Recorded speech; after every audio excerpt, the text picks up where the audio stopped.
Well, good morning, everyone, or good afternoon, everyone. Very happy to be with you today, and thank you for participating.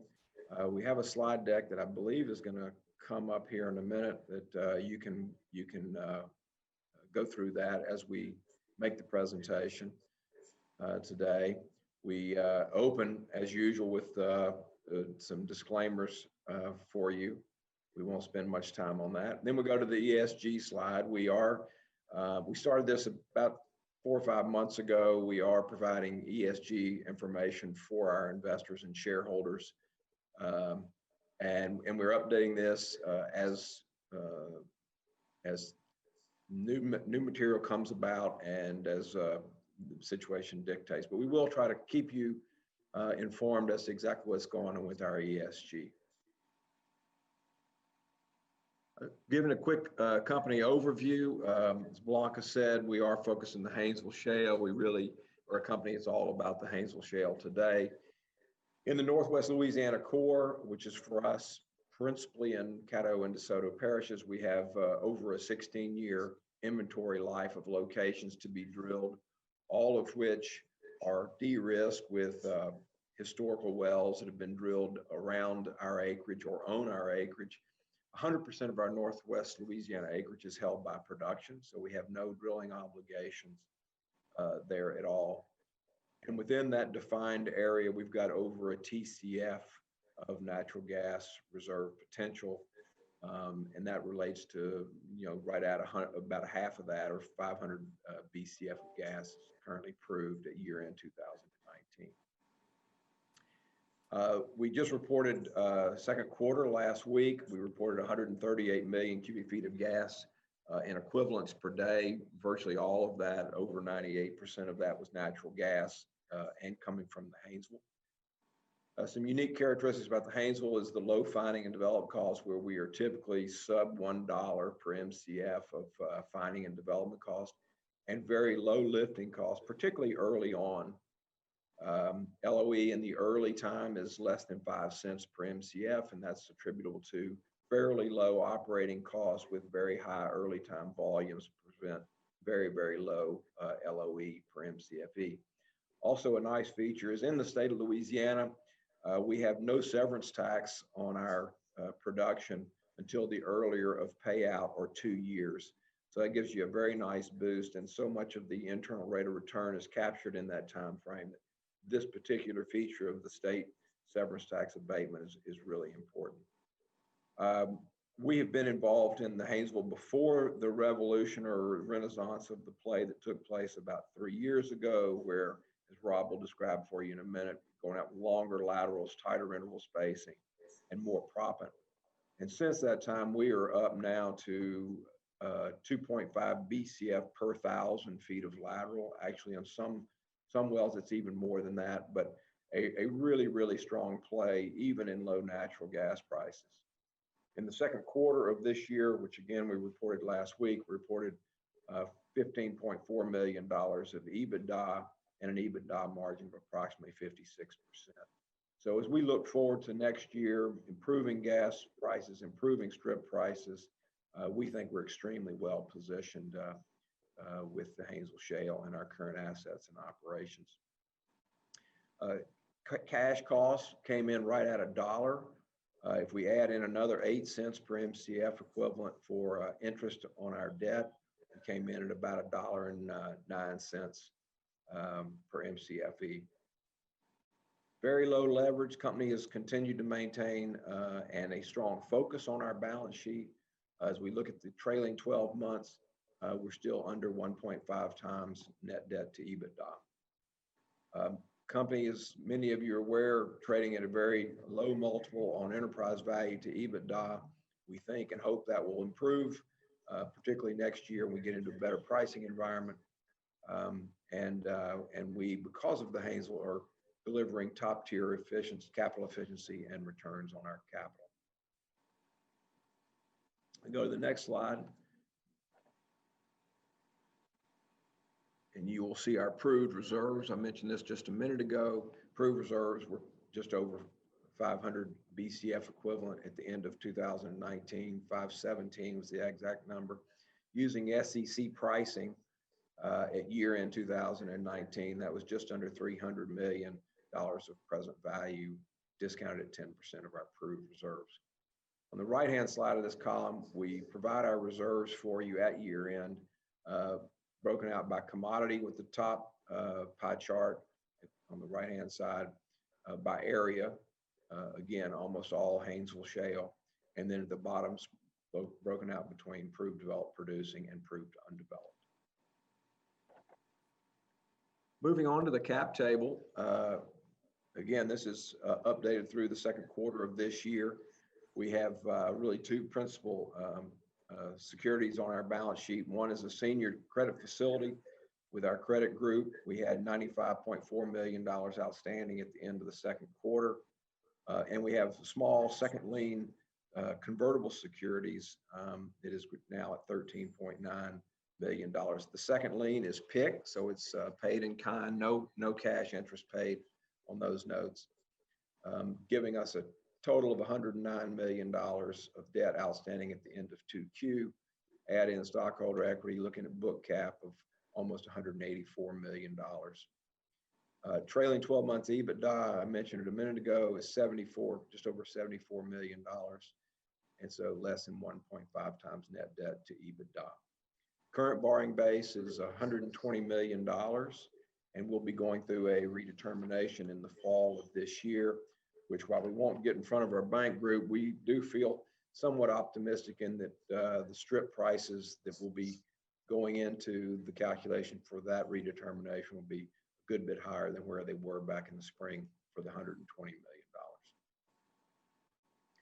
I mentioned the production. If we're going to the next slide, you'll see our production, and you'll see how we have grown production over the last few years, including up through the end of 2019, pretty dramatic growth in the last few years. And then going into 2020, we really moved into kind of maintenance mode.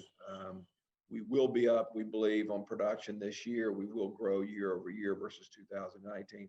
But what we're really doing now is we're strategically trying to just hold our production relatively flat quarter over quarter in maintenance mode on a significantly lower capital program, which we think is going to be generating significant free cash flow, particularly as we get into 2021.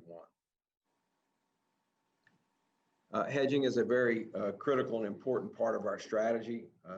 And you will be able to see here on slide 8 that we've built a very nice book of hedges. We now have 70 million cubic feet of gas a day hedged all the way through the end of the first quarter of 2022. We take all that and blend it together. It's roughly about $2.55, $2.56 per MCF for that book of hedges. So we view that as prudent, while representing roughly about 50% of our production. That leaves us plenty of upside to see better pricing as we get into next year. We'll go on now to the guidance. We're maintaining the same guidance that we put out earlier in the year. You will be able to see here on slide 9 when it comes up in just a second. There we are. We're looking at about 12 gross, 5 net wells we expect to drill this year, all of which will be in the Haynesville. If we add those lateral lengths from those different 5 net wells together, it works out to be about 8,500 feet of average lateral length. Some will be 4,600s, some will be 75s, and some will be 10s, but the blend will be about 8,500 feet. And a significant percentage of that will be Goodrich Petroleum operated wells. We'll be heavily weighted and focused on our Bethany Longstreet field area, which is southern Caddo, northern DeSoto parishes of northwest Louisiana. And you can look here at the cadence on the bottom left-hand side of this slide and see how the wells will get turned in line throughout the course of this year.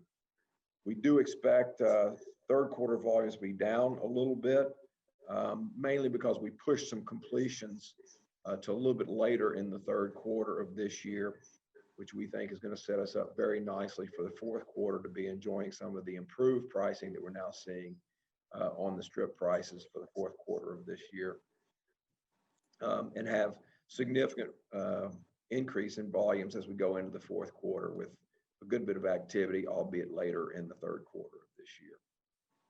So production, we're still maintaining 140 million a day midpoint average. We've not changed that number at this point, and capital expenditures between 40 and 50 million dollars of gap capital for 2020. We've been running probably close to around 20 cents differential in the Haynesville on our basis differential. It's been a little higher or a little lower, but you can see our midpoint here is 20 cents. That's still a pretty good number, we think. And then in the bottom right-hand corner, we give you a good range of predicted LOE per unit, taxes per unit, transportation per unit, and cash G&A per unit. So as you can see, we think we're extremely well positioned and really looking forward to getting into next year. And with that, I'll turn it over to Rob. Thanks. So if you look at slide 10, as you can see here, we have 24,000 net acres, all in the core of the play. Most of that is in North Louisiana. If you look at the next slide, it'll break that out. Good. As you can see, we have about 21,000 of the 24,000 in North Louisiana. It's all held by production. The other 3,000 is in what we call the Angelina River Trend.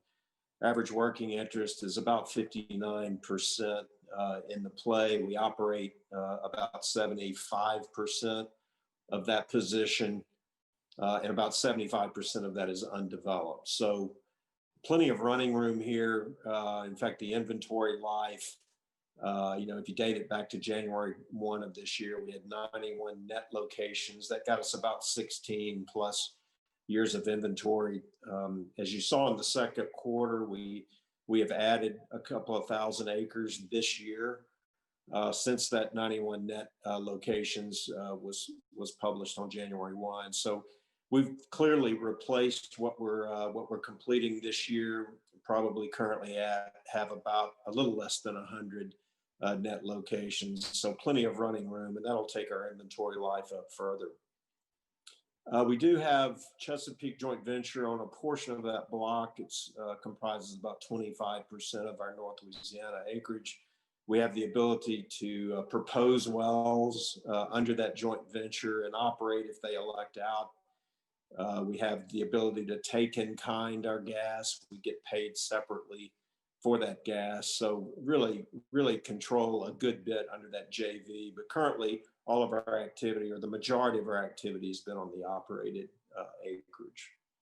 We do continue to look at bolt-on opportunities. We're evaluating as we speak, and are hopeful that we'll continue to add to our position in a way that doesn't add to our cost up front, but allows us to drill our way into the acreage. We can slide those wells into our CapEx plans very easily, and ultimately cut a very attractive deal for the company.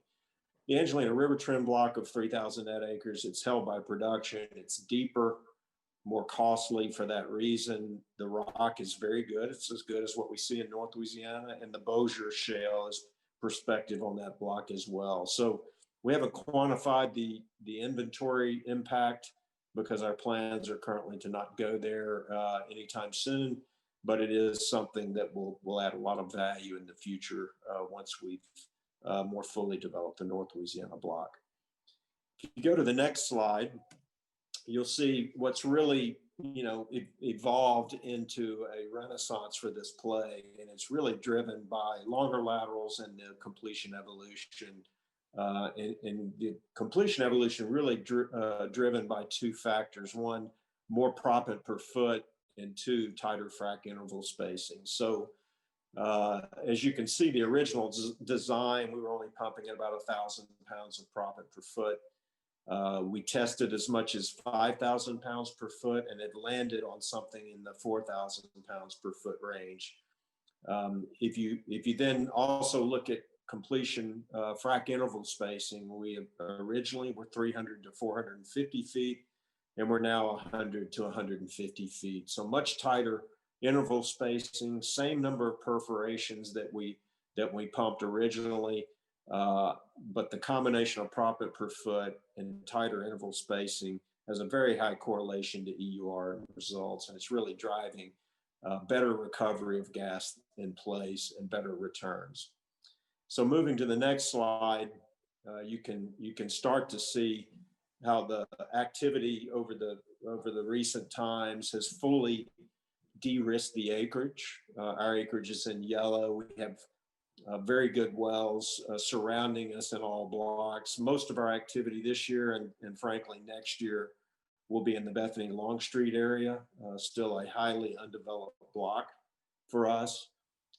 We also have Greenwood Wascom, where Comstock and others have been drilling around us.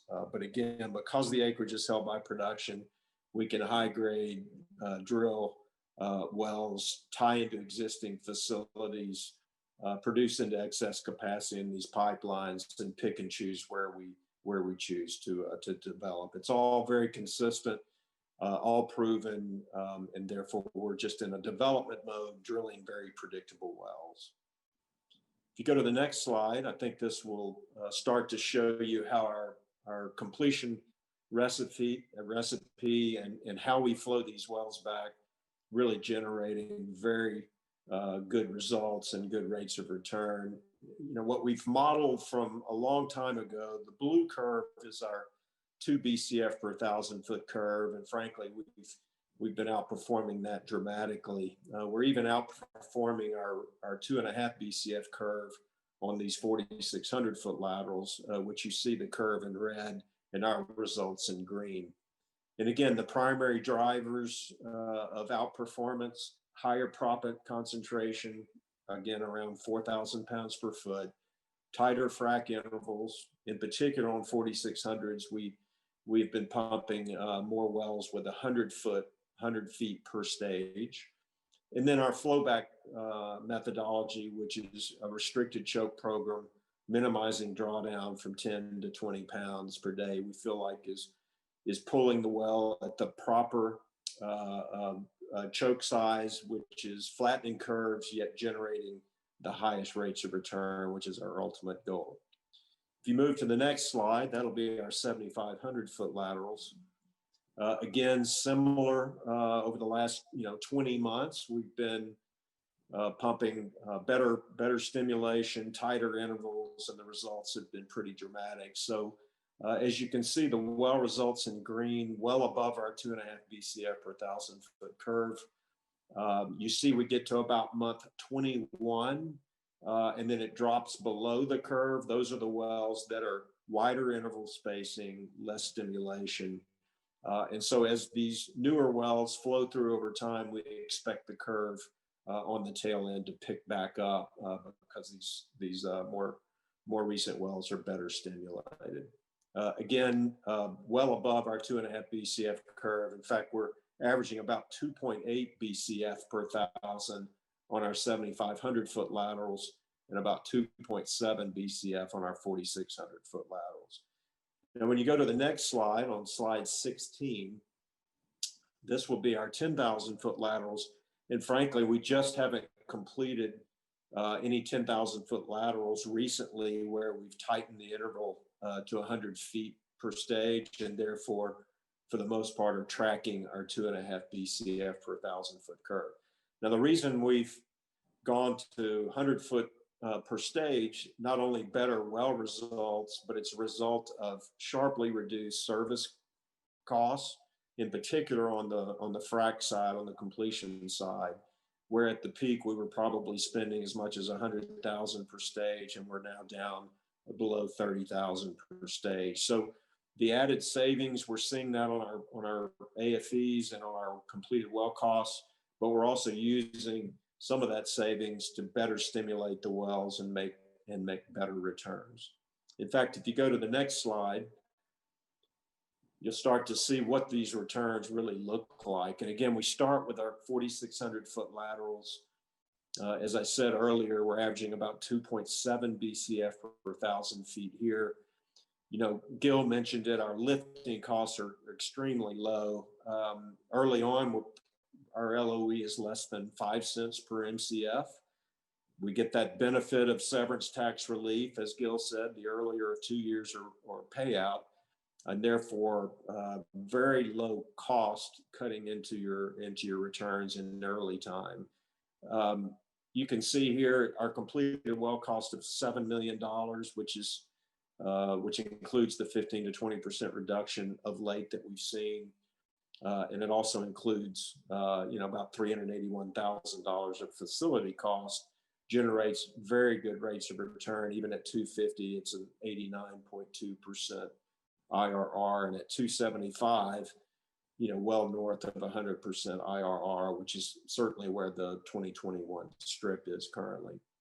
If you move to the next slide, it's even better, frankly. Our 7,500 foot laterals, we're achieving higher BCF per thousand at 2.8. We're getting better early time outperformance, which again is driving the economics on these wells. And we're about $2 million less on the completed well cost here because of the reduction in service costs. So you bake in the 8.9 million well cost here, plus some facility costs. You can see at 275, well, frankly, at 250, it's 136% IRR. It's just quite remarkable. Now, when we get to 2021 and we are actually seeing something in the 275 range, will service costs go up? Potentially yes, to some degree, but it's also going to be driven by oil prices and the activity level in the Permian, because basically we're taking advantage of spare capacity, largely driven by less activity in the Permian and quite a bit of the frac equipment spreads and people moving into the basin. So, it's a perfect world right now. Once we get to 2021, and we'll see, but we've got plenty of room to generate incredible margins here at anywhere close to $2.50.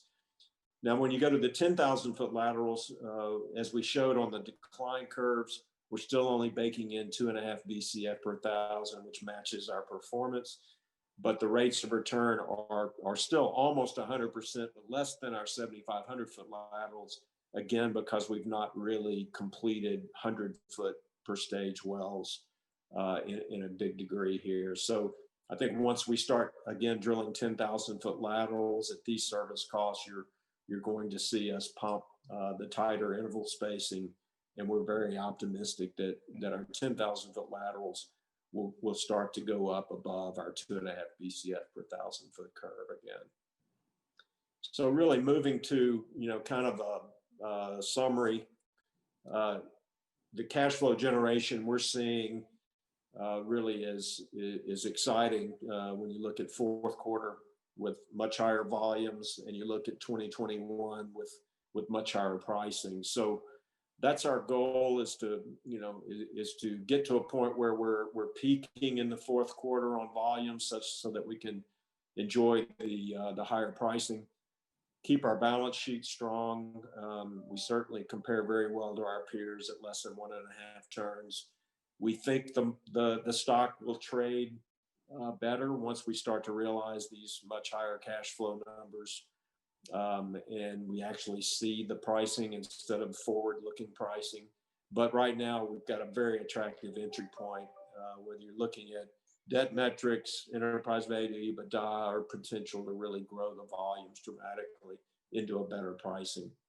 Your per unit costs are just a factor of volumes because our fixed costs are very low. And as we said, very low per unit LOE on these new wells. And then cash flow potential, free cash flow potential in 2021. We'll put the budget out in December, but frankly, at 275, we're going to generate significant free cash flow.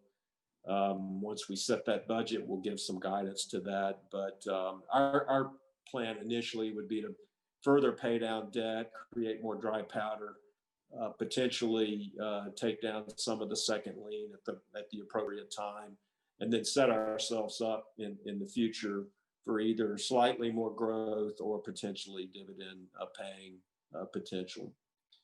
That concludes our presentation, and now I'll turn it back over to Dan for Q&A.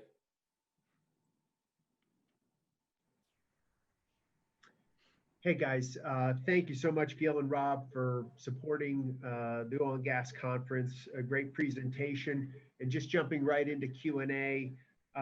First question is, what advantage or leverage does Goodrich have to an improving natural gas price environment moving forward through the rest of this year and into 2021?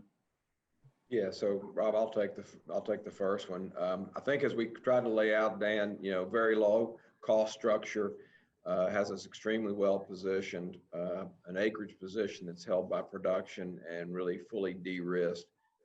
It's all about just the manufacturing aspect of putting the rigs to work and the capital. So we're really excited about where we are. Rob outlined in great detail the significant improvements we've seen on the cost side of our business, particularly in the frac side. And that to now finally see a strip moving up to 280, 285 is just an absolute, as Rob said, perfect world for us. So we really think that we're extremely well positioned and excited about what's coming in the coming months. Got a question coming in. Other than hedging, what other steps does Goodrich take to increase the value of its production vis-a-vis selling natural gas production to the LNG outlets, direct gas sales to end users, or VPPs, et cetera?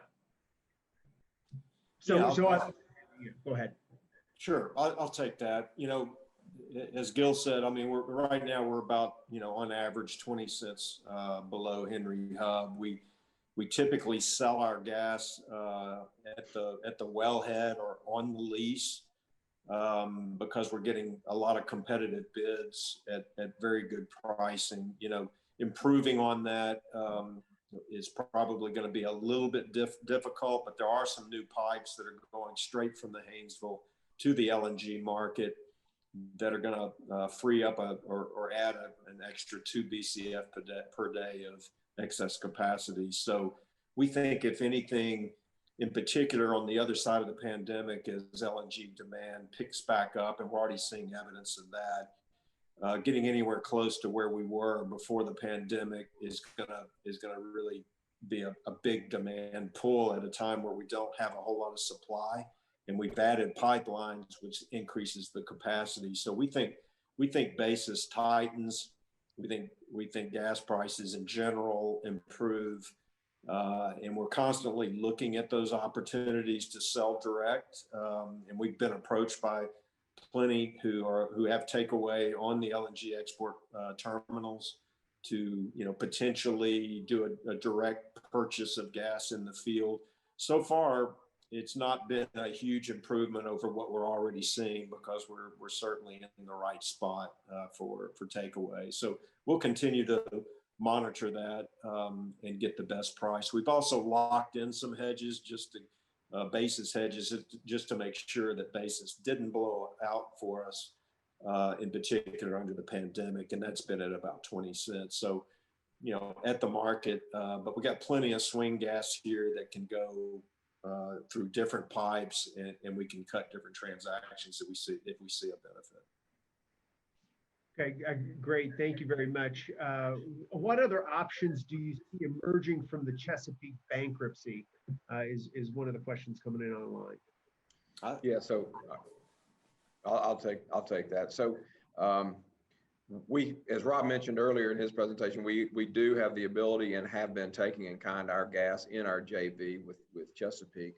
However, we do have some legacy wells in there that you would believe are somewhat tied to their old pricing. And so we're looking forward to the opportunity once they go through the process. We think that the entire contracts with Williams will ultimately be freed up and will give us a chance, particularly if we're putting new capital to work, to further improve our transportation costs, both on the Chesapeake acreage and in that same area on our own. Okay, what would you say to those who think the Haynesville needs at least 250 gas to break even when your economic slides show approximately 100% IRR at the same price? Yeah, we see that all the time, and it's as if they haven't read the newspapers since the first generation of Haynesville. Back then that probably is a good number. It's just not reality right now. The wells are so much higher volume. so much less cost. I mean, frankly, we're drilling wells at about 2/3 of the completed well costs that we saw back in the heyday of the Haynesville on generation one, and we're getting 2.5 times the results. And so we would just encourage everyone to look at the wells. I'm happy to share Excel spreadsheets that back up our economics if they want to look at it. But this well is a different beast, generating the best margins of any gas basin. Frankly, it competes with any basin, including the best of the Permian, we think, in our mind. So we would encourage everyone to dig into the numbers and look at it, because it's been quite remarkable what we've seen in the play, both on productivity and then with the service cost reductions. A new question coming in. Goodrich was an early mover in the Haynesville and Tuscaloosa Shale. The Haynesville went dormant and has returned with gusto. What have you learned with the Haynesville that has direct application to the Tuscaloosa Marine Shale? Yeah, that's actually a great question. So when we left off in the Tuscaloosa, we and everyone else were really out at kind of the old style, say 250 to 300 foot frac intervals. So I'd say that's number one. If and when we go back to development in the Tuscaloosa Marine Shale, we would be getting down to the same kind of interval that Rob talked about a minute ago, 100 to 150 foot interval. We're seeing tangible improvements in performance just simply on getting tighter. And what we're doing there, just better stimulating the rock. And of course, this whole game's all about busting up and rubbleizing the rock. So that would be number one. And then secondly, we left off at about, I think the highest propped well we did was about 2,000, maybe 2,200 pounds per foot. We would be doubling that for almost for sure. We'd be getting up into the 4,000 pounds per foot. And we can say with great confidence and great comfort saying, you're going to get a much better well than where we left off in the Tuscaloosa. Now, at $40 a barrel and the current cost structure that we're seeing, is that something that's going to generate a return? We think that it would today, quite frankly. And drilling costs have to be controlled. We think we left off in a pretty good shape on that by kind of getting those costs down and repeatable. But in any scenario, you're going to need something dramatically higher than $40 a barrel to compete with what we're doing here in the Haynesville at even $2.50, but much less $2.75 or $3 gas. So we're not anticipating, therefore, any kind of a shift in capital. Right now, all of 2021 will be ultimately Haynesville directed. We're highly confident. But it is a play that we think is got a real shot here with new technology to come around and come back to life. You touched on, we only have a few more minutes, but you touched on it in the presentation, and maybe you can expand on it. You guys are trading around 3 times trailing 12-month enterprise value to EBITDA. That's a little bit lower than your peers. How do you get that to change over the next 6 to 12 months for Goodrich? Sure, Gil, I'll take that. Keep executing is step one. Obviously, keep putting numbers on the scoreboard. It's automatically going to cause EBITDA to rise. Things are going to get better, regardless, cash flow numbers, et cetera. And we think our balance sheet will remain, under levered. Keep telling the story. We continue to have calls. We talk to as many as 3 or 4 this week who have expressed interest in natural gas and the leverage that we provide to an improving commodity price environment. One reason we trade poorly is lack of float and trading volume. The top 6 or 7 holders, we all see where we're going. We see an improvement, and no one's willing to give up shares. And so, by virtue of that, you're dealing with a smaller float. You've got some machine trades that are out there also. It's our job, though, to convince people that, look, this thing is working extremely well.